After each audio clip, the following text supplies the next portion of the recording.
حضرت عائشہ رضی اللہ تعالیٰ عنہ روایت کرتی ہیں کہ حضور علیہ الصلوۃ والسلام گھر میں لیٹے ہوئے تھے اور آقا کریم کی پنڈلی سے کپڑا ہٹا ہوا تھا.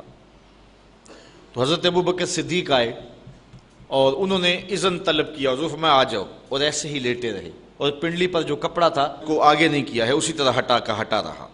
وہ آئے، بیٹھ گئے اور باتیں کرنے لگے. ثم استاذن عمر، پھر حضرت عمر آ گئے رضی اللہ تعالیٰ عنہ، تو وہ بھی آ کے بیٹھ کے حضور نے اجازت دے دی. حضور علیہ السلام نے کوئی اپنے کپڑے کو جنبش نہیں دی اور پنڈلی کو ڈھانپا نہیں ہے، چونکہ ستر عورت جو ہے وہ گھٹنے سے شروع ہوتا ہے.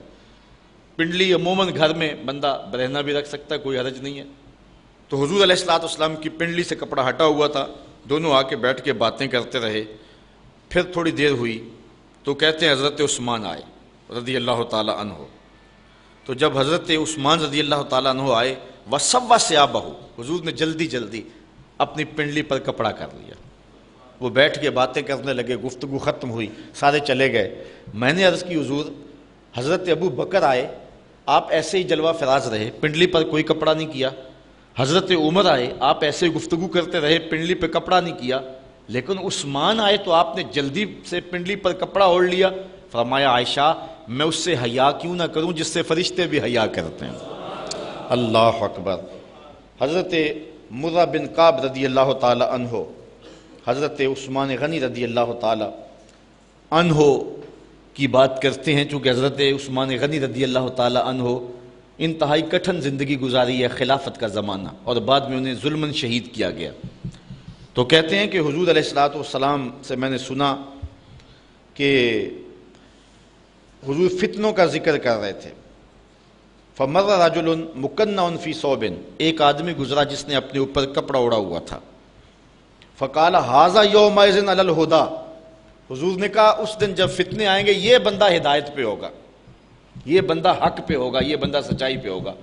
وہ جو جس شخص نے کپڑا اوڑا ہوا تھا نا، اس شخص کے بارے میں حضور نے فرمایا. بات چل رہی تھی فتنوں کی، اچانک جو ہے وہ یہ کپڑا اوڑے ہوئے کوئی شخص گزرا تو حضور نے فرمایا یہ اس دن حق پہ ہوگا.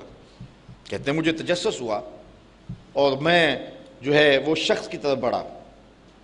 فقمت الیہ، میں اٹھا اور میں کہا دیکھوں تو صحیح یہ بندہ کون ہے. فاذا هو عثمان بن عفان رضی اللہ تعالی عنہ. تو یہ حضرت عثمان رضی اللہ تعالی عنہ تھے. تو کہتے ہیں کہ گو یقین تو تھا لیکن پھر بھی میں نے قال فاقبلت علیہ بوجہہ، تو میں نے ان کا چہرہ جو ہے وہ حضور کی طرف کیا. کپڑا اوڑے جا رہے تھے تو میں نے جو ہے وہ کپڑا سائڈ پہ کر کے چہرہ حضور کی طرف کیا. فقلت ھذا، میں نے کہا حضور یہ؟ کالا، نام کہا ہاں یہی، کہ جب فتنوں کی آگ جلے گی تو یہ شخص حق پہ ہوگا. اللہ اکبر. یہ حضور نے گارنٹی دی ہے. ابن عمر رضی اللہ تعالیٰ عنہ روایت کرتے ہیں کہ حضور علیہ السلام نے فتنوں کا ذکر کیا. فقال یقتل ھذا فیھا مظلوما لعثمان، حضور نے فرمایا کہ جب فتنے بپا ہوں گے تو حضرت عثمان ظلماً قتل کر دیے جائیں گے. اور پھر ایسا ہی ہوا کہ جب بلوہ ہوا تو حضرت عثمان شہید کر دیے گئے. اور اس وقت وہ قرآن مجید کی تلاوت کر رہے تھے. حضرت امام حسین پر 3 دن پانی بند ہوا، حضرت عثمان غنی پر 40 دن پانی بند رہا. 40 دن پانی ان کے اوپر بند رہا اور اپنے اہل خانہ کے سامنے شہید کر دیے گئے. اور جس وقت حضرت عثمان غنی رضی اللہ تعالیٰ عنہ شہید کیے گئے اس وقت قرآن کھول کے پڑھ رہے تھے اور آپ کا خون اس آیت پہ گرا، فَسَيَكْفِيكَهُمُ اللَّهُ، قرآن مجید کی پہلے پارے کے جو آخر میں آیت ہے، ان لفظوں پر آپ کا خون بہا اور گرا.